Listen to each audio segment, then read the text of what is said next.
I move to cite in contempt Colonel Padilla in violation of our internal rules, Section 11, Paragraph C.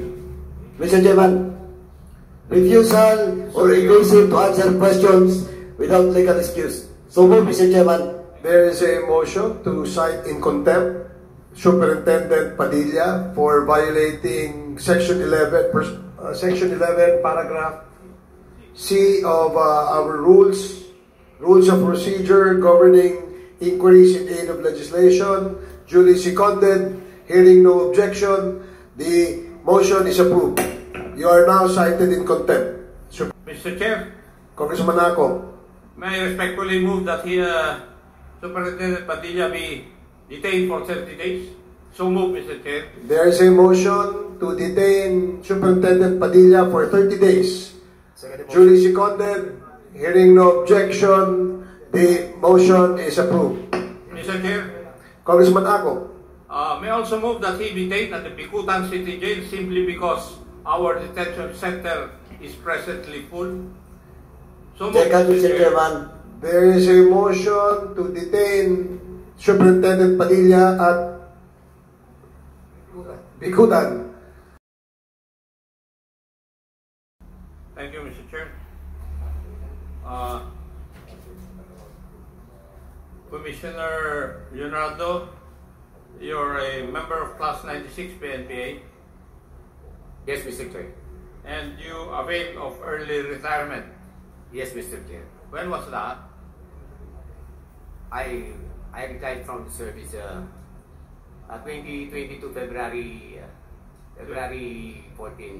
February 14 of 2022. 2022. I withdraw my previous statement, Your Honor. I retired as early as 2020, I think, Mr. Chair. I'm not sure. 2020. After 2020, when you retired, what other public positions did you occupy? DNR Undersecretary, Mr. Chair. I beg your pardon? Undersecretary of DNR, Mr. Chair. You were assigned sa DNR. Yes, Mr. Chair. And at what point in time were you assigned or designated as Commissioner of NAPOLCO? I was appointed February 14, 2022, Mr. Chair, Vice the General Serapio, sir. Vice General Serapio. Serapio. Please, Mr. Chair. And your appointing authority was former President Rodrigo Roa Duterte. Affirmative, Mr. Chair. Yes, thank you. And according to you, SPO4 Arthur Narsolis was under your command, Yes, Mr. Chair. but not Lieutenant Colonel Royena Garma. Yes, Mr. Chair. Okay, thank you. May I ask the Chief Inspector for... Kung nagko-conduct po kayo ng galugad sa isang selda, sino po ang nag-uutos nun? Superintendent po, Your Honor. Superintendent po, Your Honor. Yung superintendent. Opo. At ang pagkagalugan ninyo, may schedule at saka may unannounced. Tama po, Your Honor. Tama? Tama po. May schedule at saka unannounced. Sino po yung nagko-conduct ng galugan? Usually po, kami po, ako kasi yung commander of the guard. So, ikaw. Opo. Now, yung araw na ginalugan ninyo, yung selda ni Andy Magdadaro at saka si Tata Tan, sino po ang nag-utos? Yung aming superintendent po. Sino yung superintendent ninyo? Superintendent Gerardo Padilla po. Nasaan na nga ba si Colonel Padilla, Superintendent Padilla?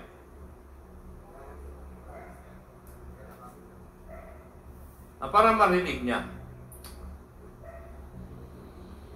So, ang nag-utos na paggalugad sa selda ni na Andy at saka si Tata ay yung superintendent ng penal colony. Opo. At yung paggalugad na yon, unannounced o scheduled? Unannounced po. Unannounced. Okay. At doon sa paggalugan nyo na yun, doon nyo nakita na merong shabu sa mga katawan ni Andy at saka ni Tata. Totoo ba yun? Yes po, Your Honor. Eh, sino naglagay ng shabu sa kanilang mga bulsa?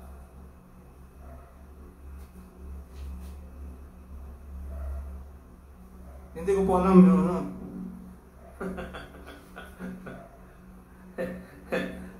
Kasi, Chief Inspector Foro, ginawa ninyo yun para may dahilan na may Bartolina yung dalawa. Di ba? At kung nahuhulihan nyo ba ng shabu, talagang normal na sa Bartolina nun sila dadalhin? Yes po, Your Honor, automatic po yun. SOP po, pagka nahuli po na nag-violate ng prison rules, lagay agad dyan sa prison disciplinary dormitory para safekeeping po, para sa BOD sa Mariring. So, unannounced yung pagkalugan at nung ginalugan ninyo yung selda ni Tata at ni Andy, nakuhanan nyo sila ng shabu at ang order ay dalhin sa Bartolina. Kanino pong order na dalhin sa Bartolina? Yung pagdala sa Bartolina po, ako na po ito yung nag-decide. Ikaw na? Opo. Okay. Yung pong tatlong Chinese, sino po nag-utos na dalhin sila sa Bartolina? Ako rin po. Bakit mo dinala sa Bartolina yung tatlo? Dahil nahulihan po sir ng cellphone, yung baraha, at saka pocket wifi po. Ginalugan nyo rin yung kanilang lugar. Opo. Kanino po utos na galugarin ninyo yung lugar nila? Sir, super padilla rin po. Ha? Super padilla rin po. So si Superintendent Padilla rin ang nagutos. Nagalugarin nyo at nakita doon may mga cellphone yung Chinese. At ang ginagawa po ninyo pag gano'n ang nangyayari, dinadala nyo rin sa selda. Opo. Ay sa Bartolina. Matanong ko po kayo, ilang kwarto ba ang Bartolina? Hindi ko na po matandaan. Ilang kwarto ang Bartolina ninyo sa penal colony? Dito rin po yung dating charge, Your Honor, baka po dati pong tanungin, si Inspector Blas, siya po yung nakasign doon sa... Nandiyan ba siya? Dito po. Doon po. Chair, Congressman Adcock, I just would like to ask the resource person if he has taken his oath. Comsec, nag-oath na ba si Mr. Can you please administer his oath? Please stand and please raise your right hand. Do you swear to tell the truth, the whole truth, and nothing but the truth in this congressional inquiry? So help you God.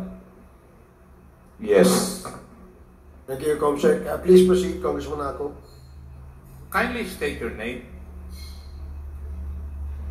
I am Corrections Inspector Jerome Glase po.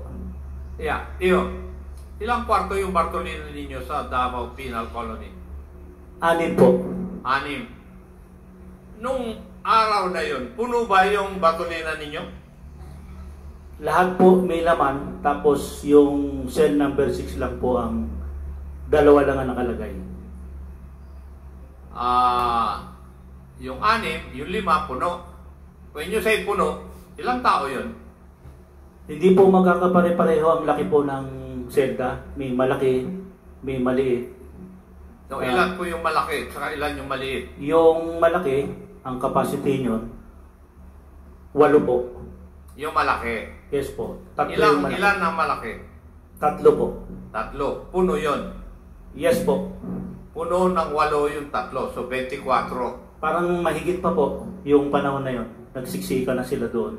Punong-puno. Yes po, Your Honor. Tapos yung number 6, bakante. Meron pong 2. Yung dalawang... Sino yung dalawa? Si PDL Magdadaro po at saka si PDL Tata. Kung punong-puno yung dalawang malaki, bakit hindi nyo inilagay doon sa number 6? Mauhuli ka sa bunganga mo eh. Actually po, nung panahon na yon. Hindi, sagutin mo yung tanong ko. Sabi mo kanina, yung malalaki na 8 ang karga, punong-puno, sobra nga, sabi mo eh. Yes Tapos po. ngayon, yung isang selda na nandun si Tata at si Andy, dadalawa. Bakit hindi nyo nilagay doon yung sobra? Your Honor, hindi po kasi ako naka-duty nyon. Rest day ko po yun ng Saturday po. Sinungaling na kayo eh. Ang duty ko po, mahuli Your Honor, kita sa sarili mong bunganga eh. Monday to Friday po ang duty ko. Rest day ko po ang Saturday at saka Sunday. You're the Sergeant of the Guard, Chief Inspector Foro. Bakit ganun? Ikaw ba makakasagot ng tanong na yun? Bakit? Sinabi yung in charge ng Partolina, punong-puno yung tatlong malalaki. Siguro pati yung maliliit puno. Pero yung selda number 6, dadalawa lang ang nandun. Bakit hindi nyo inilagay yung sobra doon sa selda number 6? Dahil inihahanda ninyo para sa tatlong Chinese. Sasama nyo ka sa dalawa eh. Di ba? Your Honor, hindi ko po alam yung sa laman ng silda. Hindi mo alam yung Hindi ko- kasi may hindi po ako na-charge. tinuturo niya, hindi niya alam, hindi rin siya naka-duty. Sino ba ang naka-duty talaga? At sino nakakaalam? Meron po tayong keeper doon, regular, Your Honor. Kasi nakikita ko merong plano na ito eh. Wala pa dun sa umpisa. May conspiracy. Hindi ko po alam, Your Honor. Yun ang depensa mo. Pero sa darating siguro na araw, baka makahagilap kami ng ebidensya na alam mo. Di ba? Yeah. Now, Superintendent Padilla, do you know Colonel Garma personally? No, Your Honor. No. And that is precisely the reason why hindi kanya matawagan. Si Jimmy La Fortesa, kaklase niya eh. Kaya siya ang tinatawagan. Hindi ba logical lang 'yon? Bakit kanya tatawagan? Hindi ka naman niya kakilala eh. Kaya yung depensa mo na may cellphone ka naman, kahit hindi tinawag, hindi ka tatawagan dahil hindi kayo makakilala eh. Yung depensa mo mahina. Yes, Your Honor. Pero Yes. wala pong nangyari na... Wala, hindi ko tinatanong yun po. Nagsasabi ako sa iyo na hindi ka pwede tatawagan dahil hindi kayo magkakilala. Yun ang depensa mo kanina eh. Di ba? Hindi ka tatawagan dahil hindi kayo magkakilala. Si La Fortesa, si Jimmy, kakilala niya dahil magkaklase sila sa PNPA. So siya ang tatawagan. So pwede talagang mangyari yung istorya ni Jimmy La Fortesa na tinawagan siya ni Garma, inilapit o binigay sa iyo yung cellphone niya para makausap mo si Colonel Garma. That is very possible. Pero yung tatawagan kanya, malabo. Hindi ba? Would you agree? Superintendent Padilla? Would you agree? Ano yung tango mo? Sagutin mo. Would you agree? Nandiyan ang mikropono. Yes, Your Honor. Yan. You answer when we ask you questions. Otherwise, I will cite you in contempt. Sorry, Your Honor.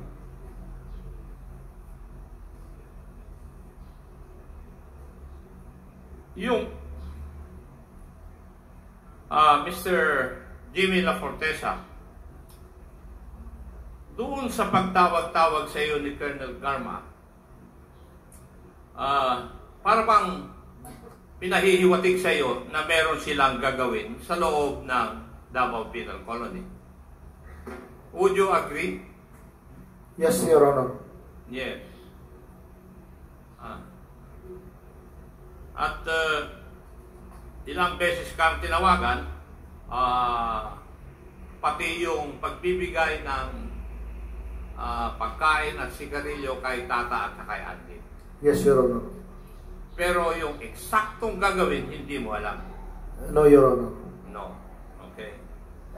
So,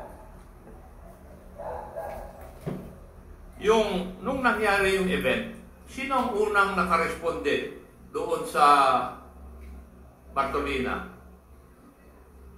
Ako po, Your Honor. Kayo. Opo. Yung pagdating ni Superintendent Padilla, ilang minuto bago dumating siya? Siguro mga 5 minutes or less than 5 minutes, Your Honor. 5 minutes saka 10 Opo. minutes.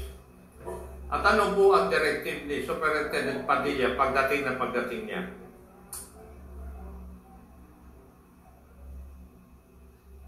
Hindi ko na maalala, Your Honor. Pero basta pagdating niya, napusasama na yung mga tao. Napusasan na. Opo. Okay. Sino ang nag-utos na itapon nila yung kanilang ginamit sa pagpatay sa labas? Ako po, Your Honor. So, ikaw. Opo. Okay. Nung natapos yun, dinala nyo sa IS Investigation Section? Opo. Yung may ibig sabihin nun? Opo, Your Honor. Okay. At inimbestigahan ninyo?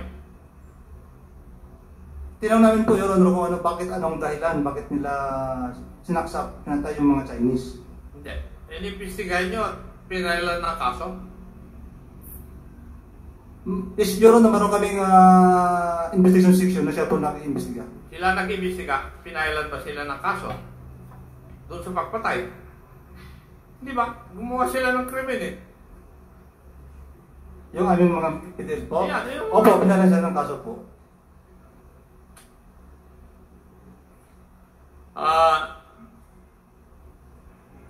Inilipat sila dito sa kwan ni Jimmy, inilipat sila sa ICA compound. Ano ibig sabihin, Jimmy? Fortaleza yung kwan, no? ICA compound, sir, inmate custodial 8. Inmate custodial 8, Vice Chair. Para saan to? ICA serves as a force multiplier of the Bucor personnel, Mr. Chair. Chief Inspector Foro, doon ba sila dapat dalhin pagkatapos na makakomit sila ng krimen? Discretion po ng superintendent, Your Honor. Discretion po ng superintendent. So, ibig mo sabihin, hindi sila dapat dalhin doon, pero utos ni Superintendent Padilla. Yung bang ibig mo sabihin? Wala naman, sir, po nagbabawal na... Hindi nga. Kakagawa lang nila ng krimen, di ba? Nararapat ba na dalhin sila sa ICA? Nasa discretion po ng superintendent, Your Honor. Eh kaya, tinatanong kita, umiiwas ka eh. Hindi ba dapat ilagay sila sa Bartolina dahil nakagawa nga ng krimen eh. Yung nga nagkaroon sila ng shabu, binartolina ninyo. Yung pagpumatay ng tao, Nabartolina po sila, Your Honor, nung pagpatay doon sa 3 insik. dalhin mo dapat sa Bartolina. Opo, nabartolina po Pero sila. bakit nasa ICA sila? Nag-serve po na sila, sir, ng mga ilang buwan bago po sila nalipat sa ICA. Na Bartolina muna sila ng ilang buwan Opo. bago napunta sa ICA? Opo. Pagkatapos ng krimen? Opo. Tata, totoo ba yun? Na dinala pagkatapos ng krimen, dinala at investigasyon, dinala kayo sa Bartolina?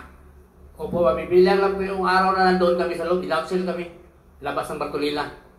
Habang naghihintay kami ng correction order po na maika kami. Mga ilang araw yun? 2 linggo, 3 linggo lang kami sa loob, sir.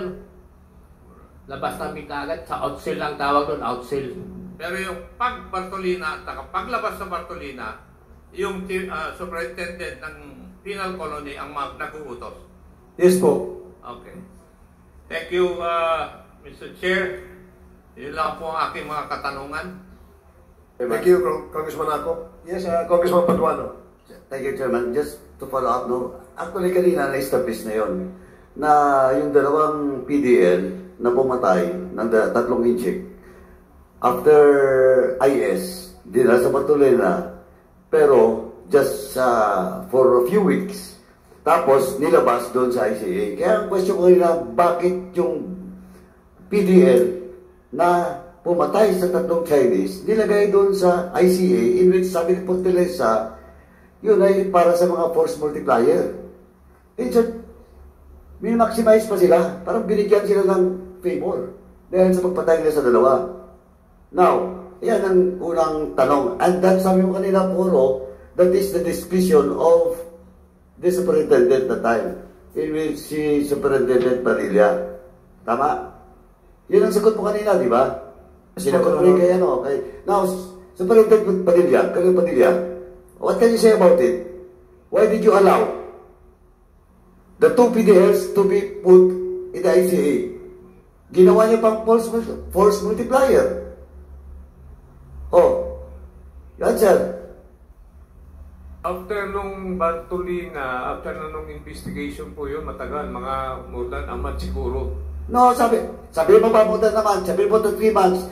But there is a new case filed against them for murder and they, for homicide, and they admitted it. Ang tanong ko dito, bakit nilagay nyo sa ICA? In your discretion. And that's your authority. So good. Or you refuse to answer? Yes. You refuse? Mr. Chairman, with that, I move to cite in contempt Colonel Padilla in violation of our internal rules, Section 11, Paragraph C. Mr. Chairman, refusal or evasive to answer questions without legal excuse. So move, Mr. Chairman. There is a motion to cite in contempt Superintendent Padilla for violating Section 11, Paragraph C of our rules of procedure governing inquiries in aid of legislation, duly seconded. Hearing no objection, the motion is approved. You are now cited in contempt, Superintendent Padilla. Congressman Paduano. Mr. Chairman, before the second motion that will be moved by the members of this committee, let me remind Superintendent Padilla, former Superintendent Padilla, now Colonel Padilla, that you have all the rights. You can also make a motion for reconsideration. That is your right. We followed due process in this, but after the day after that you will be detained, either in the house of premises or wherever the chairman will decide. Congressman Paduano, what is the pressure of the body as far as the person cited in contempt contempts a penalty pursuant to Section 12 of our rules? Any motion? Mr. Chairman, ganito po, since the violation of Colonel Padilla is a violation of Section 11, Paragraph C, it's up to the members, the chairman, to decide whether how long he will stay in a facility that will be decided by this committee, of course. What is the pressure of the body? Mr. Chair, Congressman Ako. may I respectfully move that Superintendent Padilla be detained for 30 days. So move, Mr. Chair. There is a motion to detain Superintendent Padilla for 30 days. Duly seconded. Hearing no objection, the motion is approved. Mr. Chair, Congressman Ako. may I also move that he be detained at the Bicutan City Jail simply because our detention center is presently full. So move, Second, Mr. Mr. Chair. Chairman. There is a motion to detain Superintendent Padilla at Bicutan. Duly seconded. Hearing no objection, the motion is approved. Mr. Chairman. Congressman Paduano. Just last quick question na lang. And just to remind everyone, to the resource persons, please answer truthfully. Because at the end of the day, lalabas at lalabas din. If not today, lalabas din po later. Ang katotohanan, especially Chief Inspector Moro. And doon po sa isa pang opisyal ng please, di po namin gusto to, but please will deliver a message to all resource persons.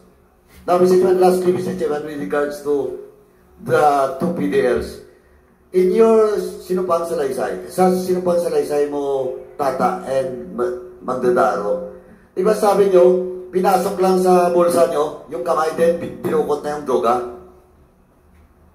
Opo, Your Honor. O para, they have all the reason para ilagay kayo doon sa Bartolina. Tama? Opo, Your Honor. Magdadaro, tama ba? Yes po, Your Honor. Now, since ayaw ko lang tanongin si Superintendent, hindi naman ito sasagot eh. Moro, after that you have recovered an illegal drugs in the possession of the two PDLs, did you file a case against the two PDLs? Ito on record ha, mati-check din namin. Sir, If you're lying. ang advice po ni Sir, nung sa report ko, sabi niya, wala namang laman yan. Huwag na natin pala ng criminal case. Or then, Admin case na lang, sabi niya. then, may problema kayo doon. Di ba? Alam mo yun, may problema kayo, di ba? Why did you allow yourself to be used by the super? Why? Ay, order ni Super, Sir, wala Because that's the order of your superintendent. Yes, na huwag na lang ipala ng kaso. Ikaw? Na lang, admin na lang sa admin case na lang po. Oh, yan ang problema. Illegal drugs, admin. Mr. Chair, if I... Walang laman po kasi. Sorry. Sabi nyo kasi ni Sir, wala namang laman yung sachet. Wala lang naman, ba't nilagay niyo siya sa Bartolina? Di ba?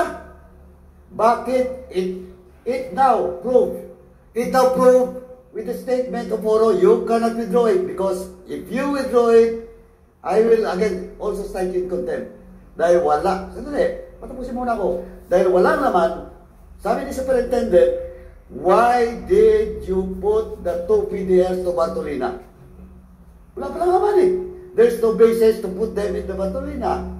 No violation. Di ba? Yes, Chairman. Pwede po. Okay, we'll allow Chief Inspector Noni Poro to... Kasi po, Sir, nung makuha po yung walang laman, tinanong ko po, ano ito? Sabi ni Magdadaro, Sir, lalagyan ng candy. Sabi, hindi candy ito, manglit ito, hindi pa kasang candy, sabi ko eh. Noon po, siguro tanong ng tanong, umamin po siya na yun po ay lalagyan ng shabu at gumagamit siya ng shabu. Yun po ang nangyari, Your Honor. But still, he didn't file a case against them. Admittedly, nag-admit, palagay na natin, for the sake of argument, giving you the chance, no? Now, ang question is, nag-admitted na lang gumagamit ng shabu. Why didn't you file a case against them? To justify that indeed, binatulina namin. Because in the very first place, wala talaga kayong nakuha doon ng droga. That was the plan from the very start for that to be put in Bartolina. Puro, I will not cite you in contempt. But again, as I've told you and all the members at the resource person, this is just to warn you. Huwag tayo maglukuhan dito. I've been in Congress, I was not born yesterday. I've been in Congress for 11 consecutive years. Kaya hindi tayo pwede maglukuhan dito. Yes, Chairman. Thank you, Congressman Paduano. Yes, Mr. Chair, before Noni Poro, Congressman Acop, and then Congressman Dan Fernandez, and then Congressman Benny Abante. Congressman Acop, you're recognized. Chief Inspector Moro, tinanong na kita kanina eh. Yes, sir. Nagsinungaling ka rin sa akin. Wala talaga kayo nakuha eh. Pwede po masagot, sir. Sir, pwede po masagot. Mayroon po nakuha, yung sachet po, may nakuha talaga po. May shabu ba yung sachet? Walang naman. Pero nung inimbestigahan ko, sir, sabi niya, gumagamit sila ng shabu, sabi niya. Mr. Chair, Congressman Acop. I would just like to explain the reason why I recommended or I moved that Superintendent Padilla be penalized for 30 days. Kung titignan po natin doon sa proceedings natin ngayon, ang dami na niyang offensive as Superintendent. Isipin niyo, na-prove natin na may deadly weapon doon sa loob. May shabu, tapos may mga cellphone. Hindi naman mangyayari yun kung hindi alam ng ating Superintendent eh. That is precisely the reason why, Mr. Chair, 30 days po yung aking minute. Thank you. Thank you, Congressman Acop. Superintendent Padilla, when are you retiring? This year, November. Okay, thank you. So, Congressman Dan Fernandez, and then Congressman Abante, And then Congressman Paduano. Congressman Fernandez, you're recognized. Okay. Congressman Fernandez is yielding his time for Congressman Abante. You're recognized. Thank you. Thank you, Congressman Fernandez, for yielding your time to me. Napakabait mo, Governor. Anyway, kayo pong dalawa, si Magdadaro and Tata, no? Yung sinabi niya kanina na ang sagot ninyo yung ng candy. Totoo ba yun? Yung sinabi niya? Mr. Magdadaro, totoo ba yun na sinabi niyo sa kanya? Empty sachet po, Your Honor. Ha? Kuha sa akin, empty sachet. So hindi mo sinabing palat ng candy o ng candy? May nakahalong kindi sa bulsa ko. Ha? May nakahalong kindi ang bulsa ko. May kahalong candy. O ikaw naman, Tan. Mali, hindi siya po ang sa akin. Searching. Hindi siya. Ano ba? Hindi siya yung nag-searching sa akin. Hindi ba si Poro ang nag-search sa'yo? Sino? Si Sir Munoz po. Sino yun? Sir Munoz. Sino yun? Inspector Poro? Si ano? Hindi po, ako po ang nag-search sa kanya, Your Honor. Ako po. Ikaw ang nag-search din sa kanya? Opo. Oh, Tata. Hindi po, magkahiwalay po kami ng brigada eh. Nasa 2 po siya, nasa 1 po ako. Nasa bilangan po kami, pinatawag ako sa 1. Siya sa 2. Doon nag-searching sa kanya po, si Puro. Sa akin, si Sir Munoz. Chair, gusto sumagot po na Inspector Poro. Una namin sinerch si Tan doon sa kanilang brigada, sa kanyang tarima, nakahiga pa siya nung naabutan namin, sir. O sabi ko, tayo, may i-search namin. Pag-search ko sa kanya, mayroon din empty sachet. Pati yung sa kanyang tarima, sinerch namin. Yun, nakuha namin siya ng empty sachet. Umamin siya na gumagamit siya ng sabo. Hinanap namin si Magdadaro. Nakita namin si Magdadaro, sir, doon sa labas ng kanilang dormitory. Pero ang tanong kasi kanina, Chief Inspector Poro, ikaw mismo nagsabi na walang laman na shabu. Diba? Sabi mo, walang laman. Empty sachet, plastic sachet. Yun lang ang nakita mo. Sabi mo. Diba? Ngayon, bakit sila napunta sa Bartolina? Kasi umamin po sila kung magamit sila ng shabu. Yung empty sachet daw po, sir, nagamit nila ang shabu ng laman noon. Halimbawa, may prisoner umamin na siya pumatay kay Rizal. Iba Bartolina mo. Walang ebidensya. Umamin man, sir. Kahit ba umamin siya, wala naman siya. May ebidensya pa ba? Yes, sir. Yung kanyang lalagyan na nagamit na daw nila. Yung laman. Plastic sachet can contain anything. Pwedeng candy. Pwedeng kung ano-ano. Hindi, not necessarily shabu. So, medyo malabo yung ano mo. Please, Chair. Gusto ko rin itanong, no? Nung napatay yung 3 Chinese, anong ginawa niyo sa mga bangkay? Sir, ako yung unang nakaresponde. Tapos, ikaw ang unang nakakita ng bangkay. Opo. Tapos, may natumating na din sila Sober Padilla, pinalabas sa kagad yung mga bangkay, pero una mo na yung mga nagsaksak. In-inform mo si Chief Padilla? Hindi, may iba na-inform sa kanya, sir. Hindi ikaw ang nag-inform? Hindi ako nag-inform. Pero ikaw una nakakita? Ako ang nakarating, kasi po na-radyohan po ako. Hindi ko maintindihan eh. Ikaw ang una nakakita, ikaw una nakarating, pero hindi ikaw nag-inform kay Chief Padilla? Yes, sir. Tinawagan kasi ako nung radyo na, sir, punta ka mo dito sa may control gate, kaya may nangyari. Tumakbo po ako doon. Pagdating ko doon, inform ako na may nasasakan doon sa PDD, sa Synthesize. Takbo po ako doon. Pagdating ko doon, nakita ko si Magdadaro at saka si Tan, may hawak pong matalas. Sabi ko, anong nangyari? Ang sagot, sir, gidaw-daw mga nila. Gidaw-daw daw sila ng mga Chinese. Sabi ko, ilaglag ang matala sa labas ng silda, sa labas ng Arias. Nilaglag po. Paglaglag, ilabas ang kamay, nilagay ko ng pusas. Saka po, binuksan ko yung pintuan ng jail po. Hindi pa alam may Chief Padilla yan. May nagtao sa kanya, ibang nag-report sa kanya Alam niya na. Opo, may dumating na po siya. Sino tumawag sa kanya? Hindi ko po alam. Hindi ikaw? Hindi ko alam po. Hindi mo alam? Hindi ko po alam. O hindi mo inalam kung sino? Hindi naman yun mahalaga, sir, kasi may radyo kami.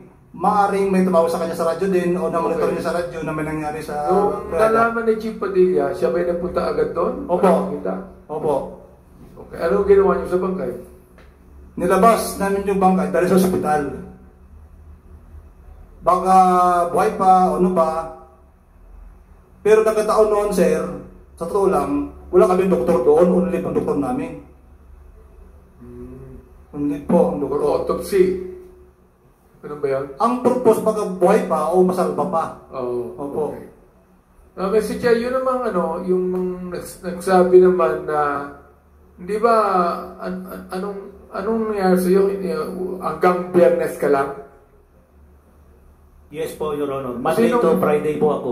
Sinong kapalit mo ron pag Sabado at Linggo? Noon po, kukunti pa lang ang personnel. Pero may duty po doon, 24 hours. Keeper pa, duty keeper. Sino? Ang natatandaan lang po namin doon, si PG1 Barco. Ang shifting po niya, 2 to 10. Nangyari po kasi yun mga 8. Anong pangalan? PG1 Barco po. Oo. Nung panahong andun sila, hindi ka ba naka-duty? Hindi po ako naka-duty dahil sa office man po ako, 8 to 5. Hindi po ako nag-duty ng gabi. O hindi mo kilala si Magdadados sa si Tata? Sa mukha lang po. Kaya marami man talagang PDL din. Okay. Makakilala kayo naman, Mr. Chief Padilla, makakilala ba kayo ni Commissioner Leonardo? Hindi kayo makakilala? Hindi po. Ngayon lang kayo nagkita? Oo. So, pinabubulaanan mo, Commissioner Leonardo, na itong dalawang ito nakatanggap ng pera sa kanilang pagpatay sa Chinese. Hindi ko po alam. Wala po kasi akong alam dun sa sinasabi nila. Alam mo, nakakalito yan sapagkat ikaw ang tinuturo ng Narsolis na ikaw ang pinaka-post nila sapagkat kaibigan mo rin yung kanyang girlfriend Totoo naman po na under ko po talaga si Narsolis. So, at kaibigan ko rin po si Colonel Gang. Bakit ikaw ang tinuturo ni Narsolis sa post niya? Hindi ko po alam ba't ako ang tinuturo, Mr. Chair. Okay.